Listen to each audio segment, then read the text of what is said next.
welcome to the Early Years Summit with me, Kathy Brodie. In this summit we're exploring literacies, and today we're considering musical literacy, how it fits into the curriculum and how it supports children's development. And I'm just delighted to be joined by Zoe Greenhalgh. Zoe is an early childhood music educator, consultant, researcher and author of Music and Singing in the Early Years. She's a course director for the Certificate for Musical Educators Early Childhood, the CME, at the Centre for Research in Early Childhood, commonly known as CREC. She's an associate tutor at Edge Hill University and an advisor to the British Kadai Academy. She also believes that discussion and sharing practice, knowledge and experience with others in the field are influential in informing and developing practice, and I'm delighted that she's come onto the Early Years Summit to do just that.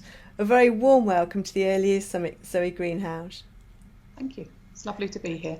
Well, thanks for coming on, because musical literacy is so interesting, isn't it?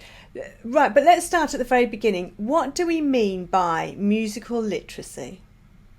Well, traditionally, people will probably think that that means reading music, much as the same way that you would say with reading words is about reading the printed page. But of course, there's a lot that goes on before you actually get to reading music on a page.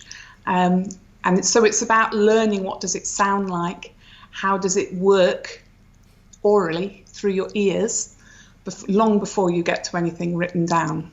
So understanding the form and structure really of music orally, not through your eyes. Traditionally, music was always taught, I know when I first started, you sat at the piano and they put the music on the thing and they say, now see that blob there, that's here. Which has absolutely nothing to do with sound. And music, of course, is all about sound. Yes, of course. Wow, yes, so that's really interesting right from the off then, because as you say, I had thought that musical literacy is reading music. But yes, now you've said that, of course, it's all about sound, yeah. So it's really good to do music with children. I guess that most settings, if not every setting, will do some sort of music session with their children. What are the benefits of having those music sessions for children? Well, music is a fantastic group activity, isn't it? It brings communities together. If you go to church, you come together to sing. If you go to a football match, you sing together. It's about building communities. It's about building teams. It's about being together in the space. So there's a real sort of cohesiveness that comes with singing, group singing, and singing in particular. And with that comes a certain sort of behaviour, I would say, that children are, if they're engaged in those sort of communal activities, they actually want to be part of it. So it comes with its own sort of discipline, I suppose you might say. So also singing together promotes social skills.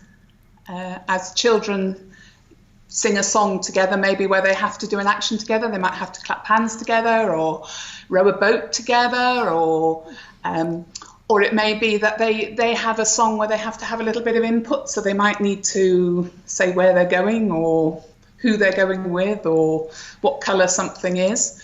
So it offers an opportunity to have a little bit of ownership, to be accepted by the rest of the group, and for the joy of it, of course.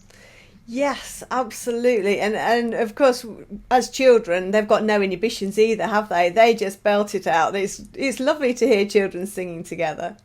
Yes, it is. And it should be like that, shouldn't it? Singing is very natural to young children. They just sing. It's just another form of expression, isn't it? They don't see it as a separate thing. No. It's not until they get to sort of 4-ish maybe that they start to be a little bit more self-conscious maybe about singing. And I think that's quite often comes from the adults around them, not from the children. Yeah, that is so true. So let's think about the adult's role then for a moment. How would you go about planning or structuring a music session with young children, and maybe for different ages and stages as well? Okay, so if you're talking with parents, if you're doing music with parents and children, really ultimately what you're trying to do is teach the parents, who will then take the child home and repeat it for the rest of the week. Half an hour in a small child's life in a week is kind of entertainment, isn't it? so what you want to do is give them a shared repertoire so that the parent goes home and continues it at home.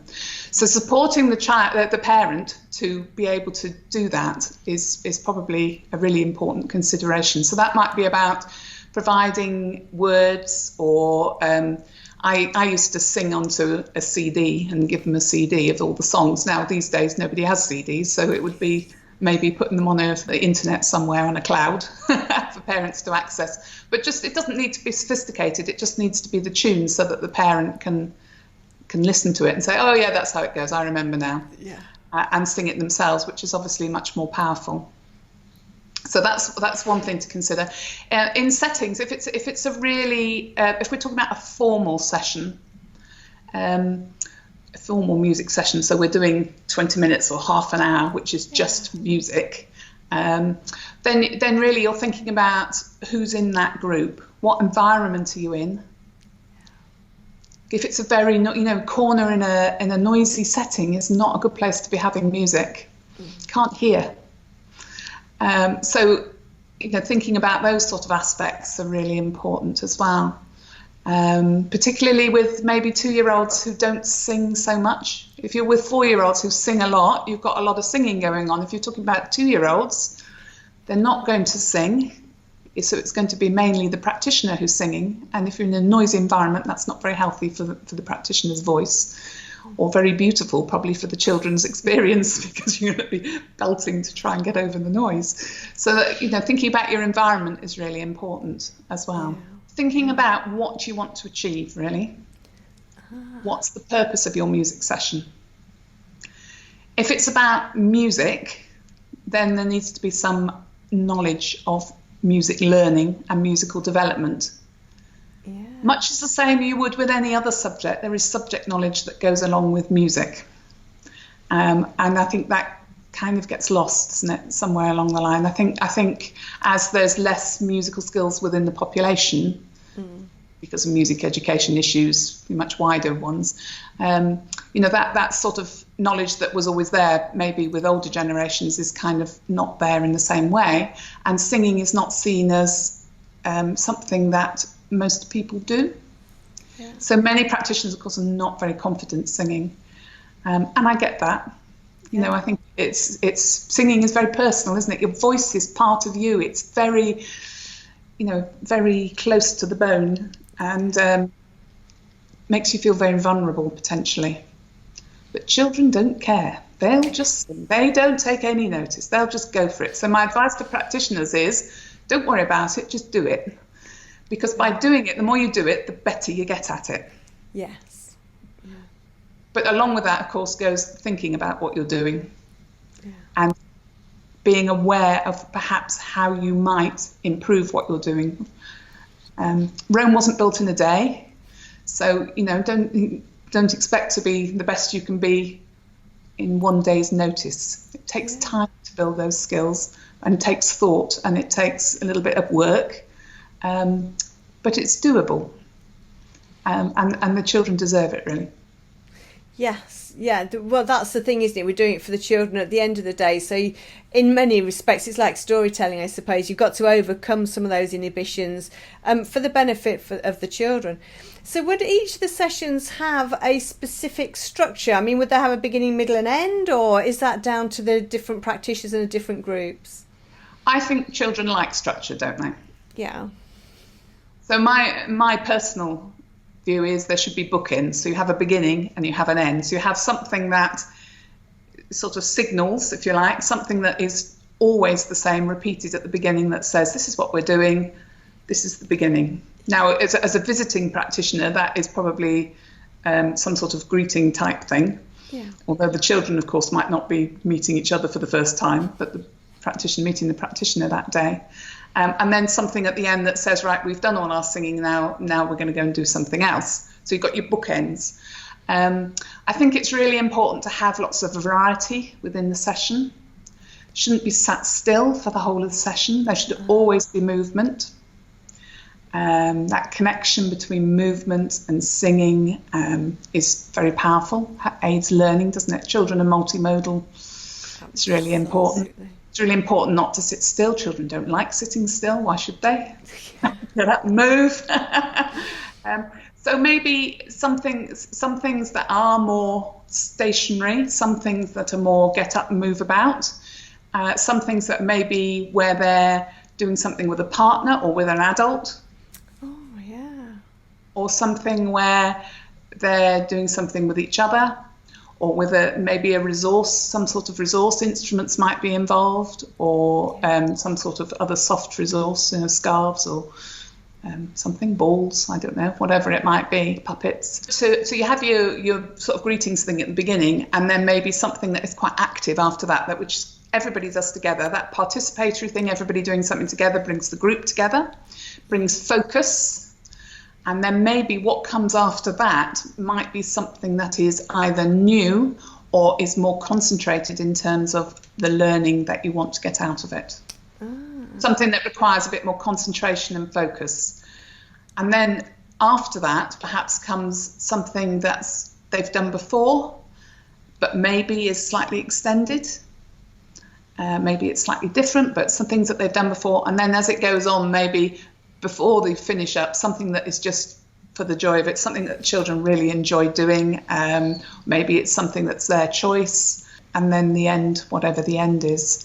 But I think the movement is really important. That's a really nice way of structuring it, as you say, because there's rhythm to it, there's a reason for it, and if you keep to that same structure, although with different songs and rhymes, or different actions maybe, if you keep to that same structure, as you say, I think children appreciate that. They know what's coming up. It's not a sudden surprise.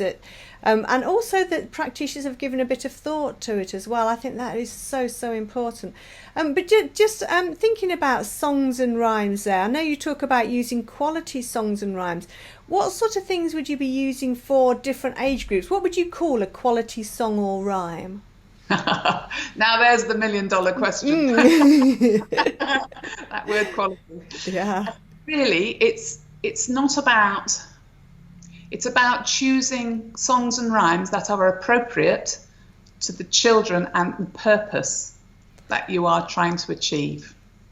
So it's not necessarily about this song is a quality song. It's about this song is appropriate to these children because this is what I want them to learn, and because these are the nature of these particular children. That doesn't help you, does it? No.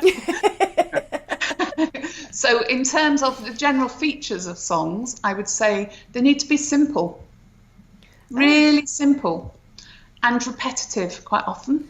Yeah. Short, simple, repetitive words, not many pitches in them, sung quite slowly so that the children can access them. The younger the child, the slower they go.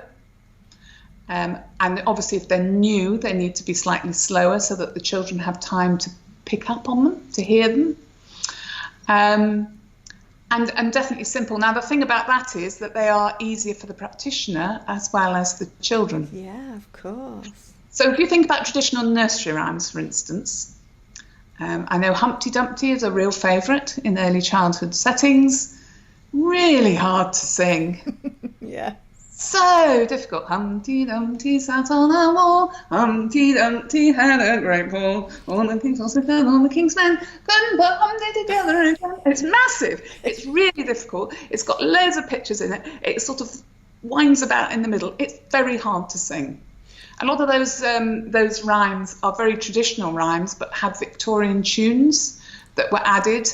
When in the days when there was always a piano in the setting and the lady who sat there and played the piano, and somebody thought, oh, wouldn't it be nice to have a nice tune to go with this? And they added these lovely tunes, but really difficult to sing, really difficult for adults to sing, well nigh impossible for children to sing properly. Still use the rhyme though. You can use it as a rhyme, it doesn't have to be a song. So used as a rhyme, it can be much, it's good. It's good as a rhyme.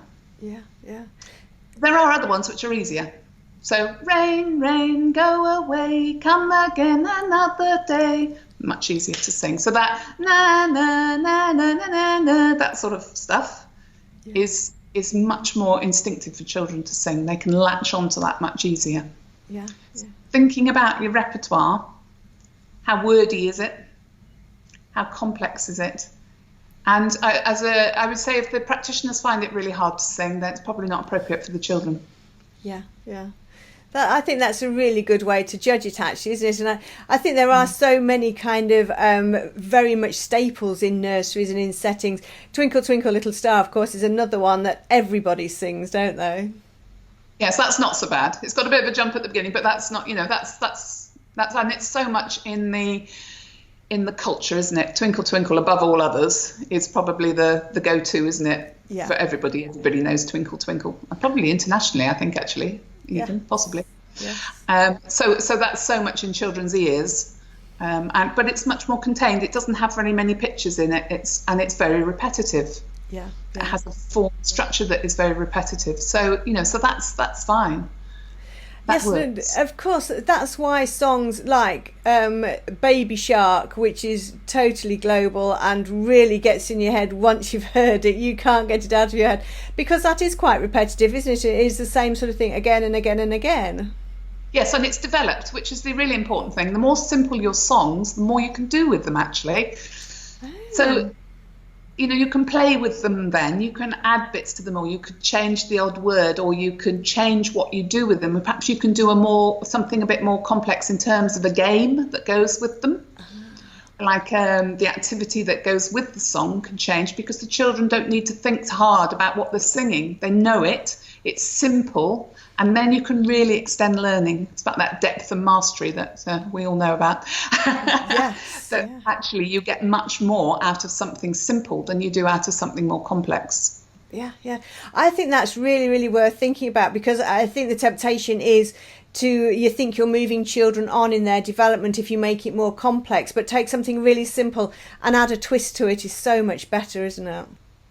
Yes, and these simple songs give children the building blocks to play with music as well.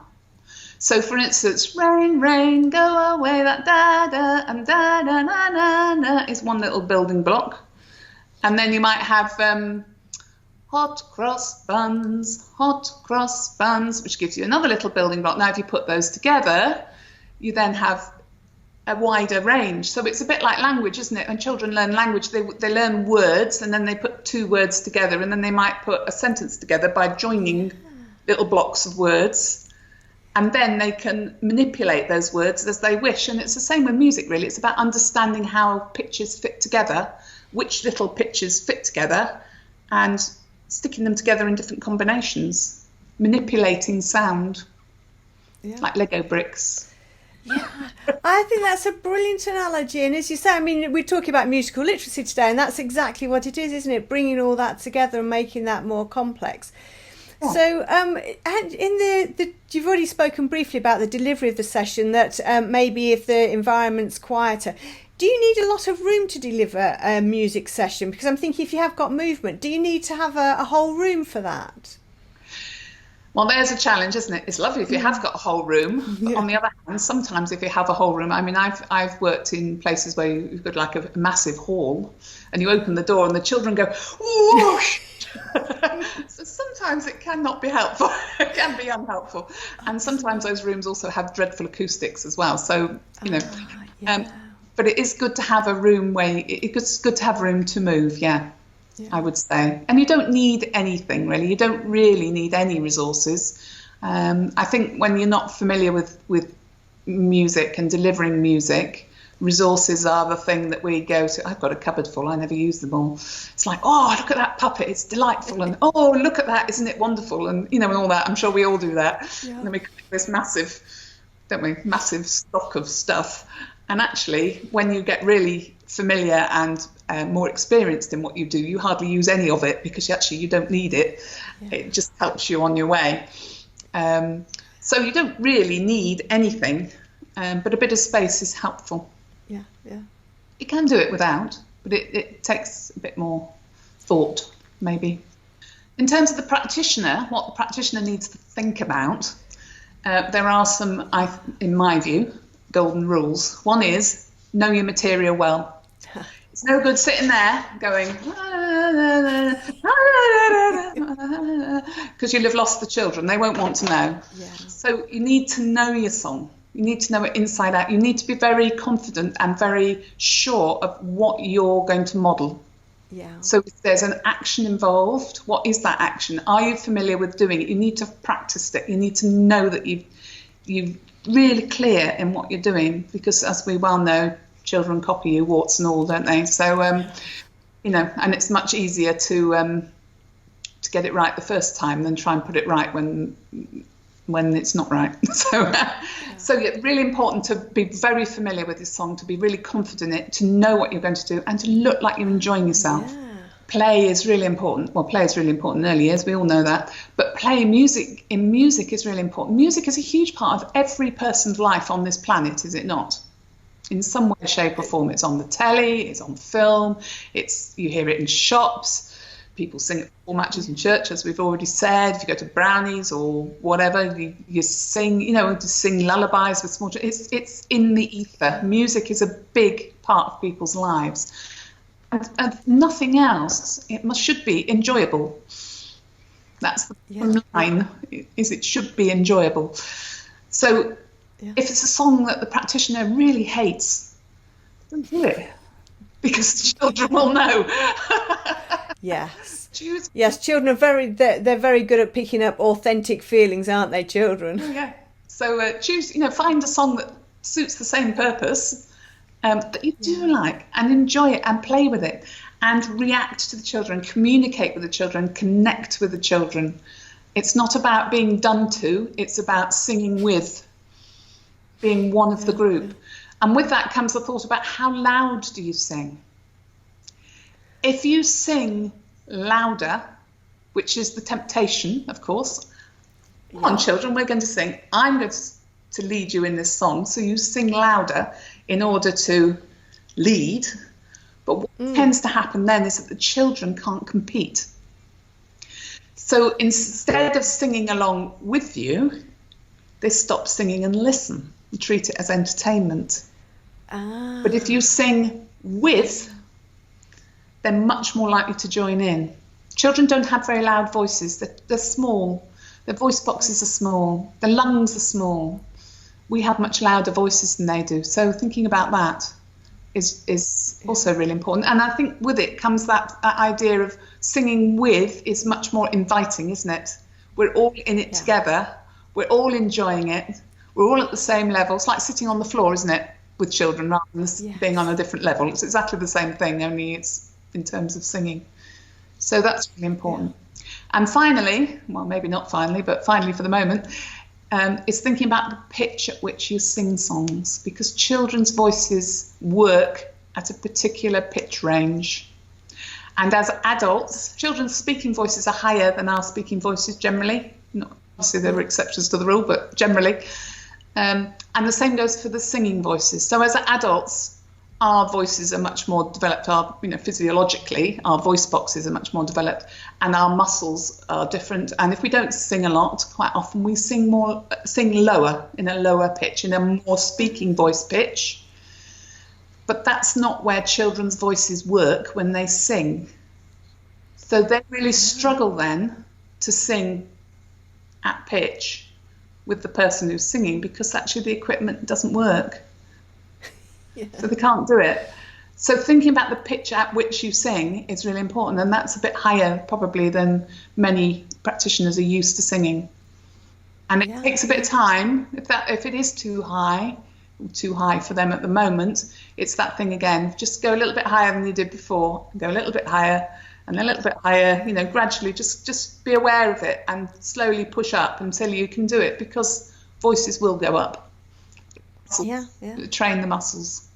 That's sort of analogous then to the sort of motherese, that sort of the squeaky voice that you use when you're talking to a baby. You naturally higher pitch, don't you? Yeah, absolutely, yeah. And that's really important, isn't it?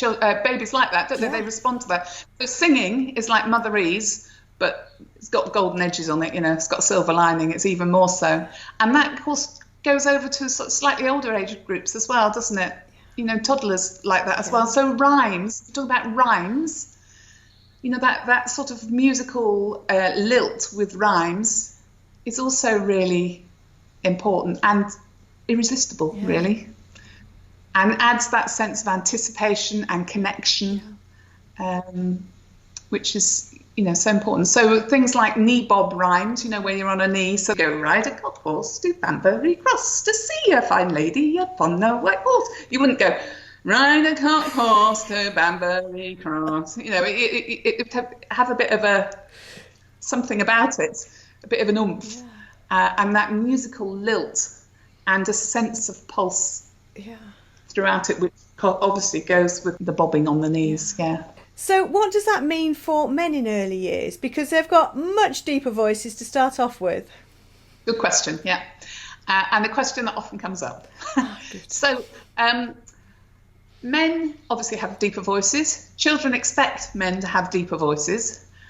So they need to sing the same pitches, but it'll probably be an octave lower in their normal range. And children will probably just pitch right from that. It may take, it's about practice, isn't it? Everything else in life, it's about practice. But yeah, they understand that. And what will happen if men bring their voice up and do a falsetto, a higher pitch, to try and compensate that, what might happen is that children might then go an octave higher. Because they expect it. And there's something, somebody said to me the other day, which I thought was really interesting. There's something about looking at somebody when they're speaking and understanding the way the voice is being produced. So if you're talking up here, even if you didn't have sound on, you might be able to identify that I'm singing up there because of the way physiologically what I look like when I'm doing it. And we all know that children mirror, don't they? Yeah. So if they see somebody talking like that, they say, oh, that's what I need to do in order to produce that. Yes. So if a man is singing up an octave, that would explain why the child might go an octave higher, wouldn't it? Yeah. Wow, how interesting is that? Yeah, so just I think there's some research to be done in there. I just think that would be very, very interesting indeed. Yeah. And of course, the other place where they're going to hear a male voice is probably going to be at home as well, if they've got dads, uncles, parents singing to children. So how can we expand that musical knowledge and the singing and the rhymes? How can we take that out to parents? Well, as I said before, giving them the materials on the to take home if they're visiting somewhere where the singing is happening. Definitely. I think encouraging them to come in. In settings. I think it would be fabulous. This is me speaking. I think it would be fabulous if schools, particularly now, a lot of schools have got 2-year-olds, haven't they? Yes. There's sort of stay and play type idea, but why can't it be singing at the end of the day, bringing younger siblings, maybe older siblings from school, having much more family group stuff as part of the community. The community comes into that as well, doesn't it? Yes. And libraries, of course, is the other one. Yeah, of course. And as you say, there's lots of community groups that children might be involved with that you could take singing to as well, isn't there? Absolutely, yes. I think it would also be quite nice to have things you can stick on the fridge, little word sheets, because that's the things that adults can't remember, isn't it? The words. Yes, absolutely. The child probably remember the tune because they're quite good at that. But if they're quite young, they might not be quite so good at the words. So maybe having that, maybe linking songs with stories. Oh yeah. So if books, books are going home from places, maybe there's songs that go with them rather than just being a book, and the child will know that, and they'll sort of help with that at home because the children will share them. It'll be automatic for the child, won't it, to respond with whatever it was. And there's many ways to do that, that sort of linking with things. Yeah. So, for instance, if you were doing the Gruffalo in your nursery, it's very, everybody does the Gruffalo, don't they? Absolutely. So it might be that part of your musical learning might be to actually use different voices from the Gruffalo, which would give different types. So, for instance, there's a rhyme about having a cup of tea, which goes, here's a cup, and here's a cup, and here's a pot of tea. Pour a cup, and have a drink with me. So children might know that. That's a lovely rhyme. Children really love doing that. It's it's just one of those nice things. And having a cup of tea is a very sort of a thing, isn't it? Definitely. But you might do that. So if you were doing the Gruffalo, you might have the Gruffalo having a cup of tea. Ah, yeah. Here's a cup, and here's a cup, and here's a pot of tea. And at the end, or which is possibly a louder voice, a deeper voice, a different quality of sound with your voice. Yeah. But if it was the mouse, then they might have a little teeny tiny cup, and it might be, here's a cup, and here's a cup. So then you've got something high and quiet. So they're musical. That's musical learning, isn't it? It's about high and low, loud and quiet. Of course. And it's also exploring children's voices, children exploring their voices. What can their voice do? And in order to control something, you have to know what it can do, and to have experienced what it can do in order to choose the bit that you want. Yes, yeah. That voice play thing is really important in the young children. So the wee and the and wee and I don't know, all those silly noises that you can make. Really important and fun. Yes, and of course that's the big thing, isn't it? That if you can say to parents, this is great fun, it's not you have to go home and read the book or learn the spellings or do the sounds of the day. This is just going to be a really fun 10-minute session before bath time or whenever it is you want to put it into your day. And it's something that your child can do with you and possibly even take the lead, which is so exciting for children, isn't it? That they are the experts. Sharing it at home, yeah, absolutely. Yeah, and if with the book maybe there's an instrument and a little activity card that relates to something that they've done in nursery, so then they can do it at home. Yeah, that would be really good. And then that spreads. Music is like a disease. It spreads. It's like the common cold. So it doesn't stop at doorways. So by that child going home and doing it within the family, the other siblings are familiar with that. So if they're younger siblings, when they move on to wherever, they're already familiar with that. It builds, doesn't it? Of course, yes. And the other people who are always very interested in what we do in our settings, of course, are the inspectorate. So Ofsted or whoever it is that inspects you. So how does music fit into the EYFS in England or in the particular curricula where you are in the world? How does music fit into those curricula? So music is about memory. There's a lot of things about memory, expanding memory. There's a lot of things about having a go, about having those dispositions for, anybody can have a go, for playing with it. A lot of children who struggle in other areas of the curriculum really excel in music because it requires different skills. Yeah. So there might be children who have behavioural issues. Quite often really love music sessions and are the ones that are the most attentive. So, that has a lot of impact with those children. So it's a different way to communicate, a different way to succeed, a different way to achieve. There's a lot of language learning, obviously, that goes on with music. Yeah. With small children, quite often they can sing words that they can't yet say.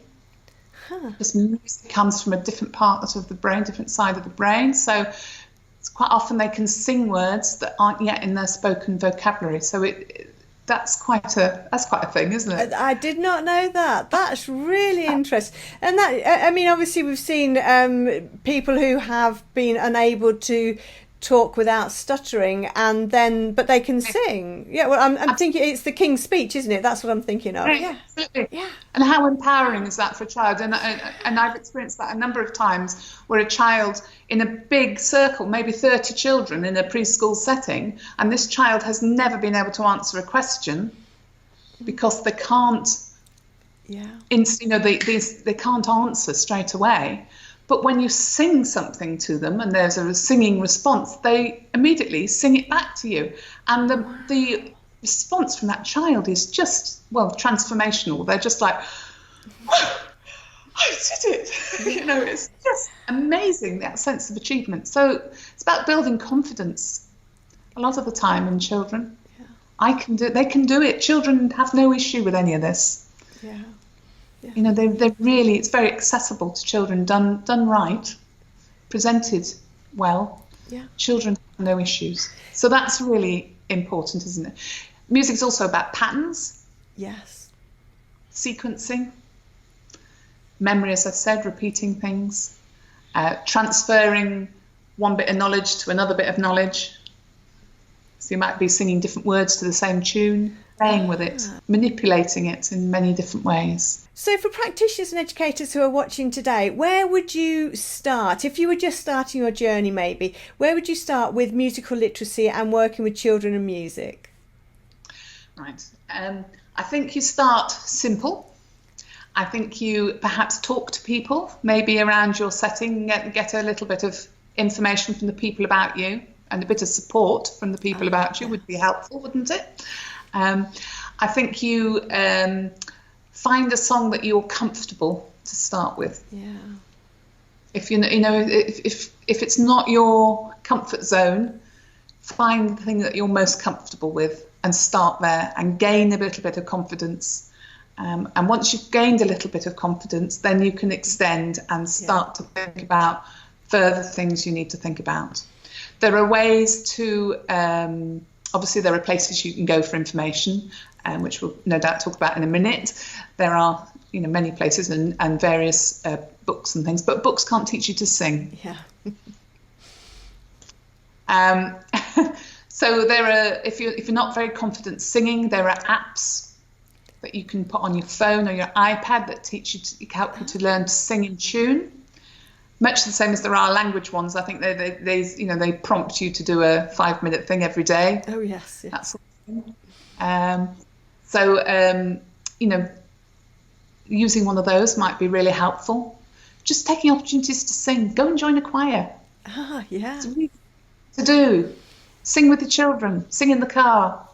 It's there's a lot of reasons why it's good for us to sing as well. There's many health and well-being benefits to singing, of course, which we've not mentioned, but there are. So maybe that's a really good thing to do.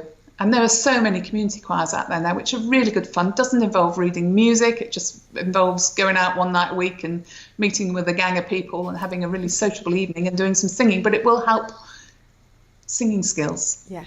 Yeah. Singing is really important for small children. Singing without an accompaniment is really important. Yeah, and of course that's one of the things. It's free, isn't it? Everyone's got their voice, whatever it sounds like, or however confident you are. You don't have to cart musical instruments around with you. You can just sing wherever you are, whenever it happens, can't you? Absolutely, and that comes into then emotional regulation, self-regulation, doesn't it? Which is another aspect, of course, of music. Why do we sing to small babies? Why do we sing lullabies? Because we want them to go to sleep. Yeah, yeah. So that's about teaching the child to regulate their emotions and quieten down in order to sleep, isn't it? So if you're at the doctor's surgery at the bus stop with your small child and they're really bored because you're waiting and nothing's happening, what do? Well, you might do a knee bob game, or you might do a little silly hand clapping thing, or whatever, a play song to occupy that time. So again, it's about emotional regulation, isn't it? Yeah. And children learning to self-regulate. And of course we know as adults that music can change your emotions. That's why they have soundtracks on films, isn't it? To build up the suspense, or it's the happy song, or we know as adults that's how it makes us feel. So as children it must be 10 times more, mustn't it? Absolutely, yeah, absolutely. So if you're already doing some music sessions with children, how would you improve music sessions if you're doing that as part of your regular day? I know that there's people watching today who are already doing a lot of this. So how would you improve those sessions? Right, I think you need to observe children. Really important. Actually, whatever stage you're at, we've not talked about that. Look at children. What are they doing musically? Put your music head on and observe children. Yeah. What are they doing? What do they naturally do? What are they good at? What else could they do? Where could you take it? How could you build on what they are already doing? Because it's about movement as much as it is about sound, actually, in small children as well. Yeah. Move rhythmically, they move musically as well as actually singing and making sound. So that's one thing. Reflect on what you do. Really important, as in all our practice. So not only delivering and thinking about what you're doing, but actually observing what are the children doing in response. And are they doing what you wanted them to do? And maybe could you make that better? So that sort of cycle of self-reflection and changing your practice to improve. There are places to get more information, of course. There's many, now there are a lot of regional networks which you can engage with, and they will quite often run practitioner networking sessions where a lot of practitioners get together for a couple of hours of twilight once every term or something like that, and just talk about music, and there might be a little bit of input, and then there's time to talk to other people. So that networking thing is really powerful. That sharing and what do you do? Well, I did this. Oh, I never thought of that. All that stuff. Some music education hubs, which actually many early years practitioners are not aware of their music services, local authority music services or music education hubs, because their provision is predominantly for 5 to 18-year-olds at the moment. But there is a possibility that might be extended next year to include early years, where there will be a statutory obligation to do some work in early years.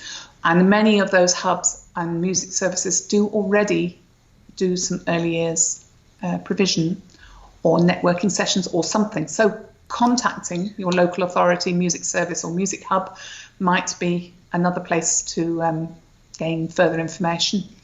There's websites, of course, many websites that you can link to, and events around the country that you can go to. And then there's courses. So the sort of accredited courses, in terms of accredited courses, there's the Certificate for Music Educators Early Childhood, which runs out of CREC in Birmingham, which is a part-time course, level 4 course, accredited, which has been really successful. So that's now just entering its 3rd year and is very popular and doing very well. And there is sometimes funding available for people to go on that, if they either from their employer or the music service or various other people have been funding people to go on it. So it's worth thinking about. There's also the British Kadai Academy have a foundation course, which isn't just early years, but is about musicianship for teachers and practitioners. So very accessible early stuff. I think it's 2 weekends in a year. And then they also run an early childhood certificate, but it's more specific on Kodai pedagogy, whereas the CME is a broader across early childhood music. The Kodai one is much more specifically about Kodai pedagogy, so they do run one as well. So those are available. And then at a higher level, there's a master's course as well at CREC in childhood music. Yeah. And of course, there's your website as well, Note Weavers. Tell us what you've got on your website. So on our website, we've been going just over a year so far. We're a very new organisation. So in our first year, we've held some consultation events across the Northwest to find out really what people know about early childhood music, who understands it, who understands the requirements, who wants more knowledge, where the centres of excellence are, all that sort of, and to bring people together and to gather knowledge. And we're now in our second year now looking to bring some training online, so that we'll have some events that are like one-day workshop, which we had in October, early October, which is a one-day sort of starter event. And then we're going to develop some further training, which might be sort of over a longer time period, one day a month or something like that, which is more developmental as it goes on. We're looking to partnership with many organisations in funding bids to deliver and upskill and mentor practitioners, most importantly. And you can find all the information for everything that's coming up that you will be doing. I'm sure there's going to be more things as well. And that's all on your website. Just remind me what the address of your website is there, Zoe. It's www.noteweavers.org. And you will find a link that go in the words along with this video that you can click through now, go and have a look and see what you're doing in that area. That's fabulous. It's very exciting, actually. A lot of interest, a lot of possibilities, and not enough time. Yes, ever the case. Yes, always. Yeah. So thinking about your book, Zoe, music and singing in the early years, what was the rationale for writing a book like that? Well, my concept was that it was going to be a Haynes Manual to singing with small children. For those of you who don't know what a Haynes Manual is, a Haynes Manual used to be a big hardback book you used to get when you had a car that told you how to repair it when it broke down, because in those days they used to break down. So Haynes Manuals were a thing. Because I think there are many, many songbooks out there sat on the top of cupboards gathering dust that were bought with great enthusiasm and excitement when somebody went on a course and went, oh, look at this is fantastic, oh, and there's this, and oh, there's that, and then they get back to their setting and they look at it on the page and they think, oh, I'm not quite sure how to do that. The book can't tell you how to do it, what it looks like, what do you need to know. And that's the trouble with resources, isn't it? Resources are all very well, but you need the underpinning knowledge to understand how to use them and the purpose of those resources. And so actually what's really important is the practitioner knowledge and that little toolkit, and being able to get that right bit out the toolkit to do whatever it is you need to do. We're back to Haynes Manuals again.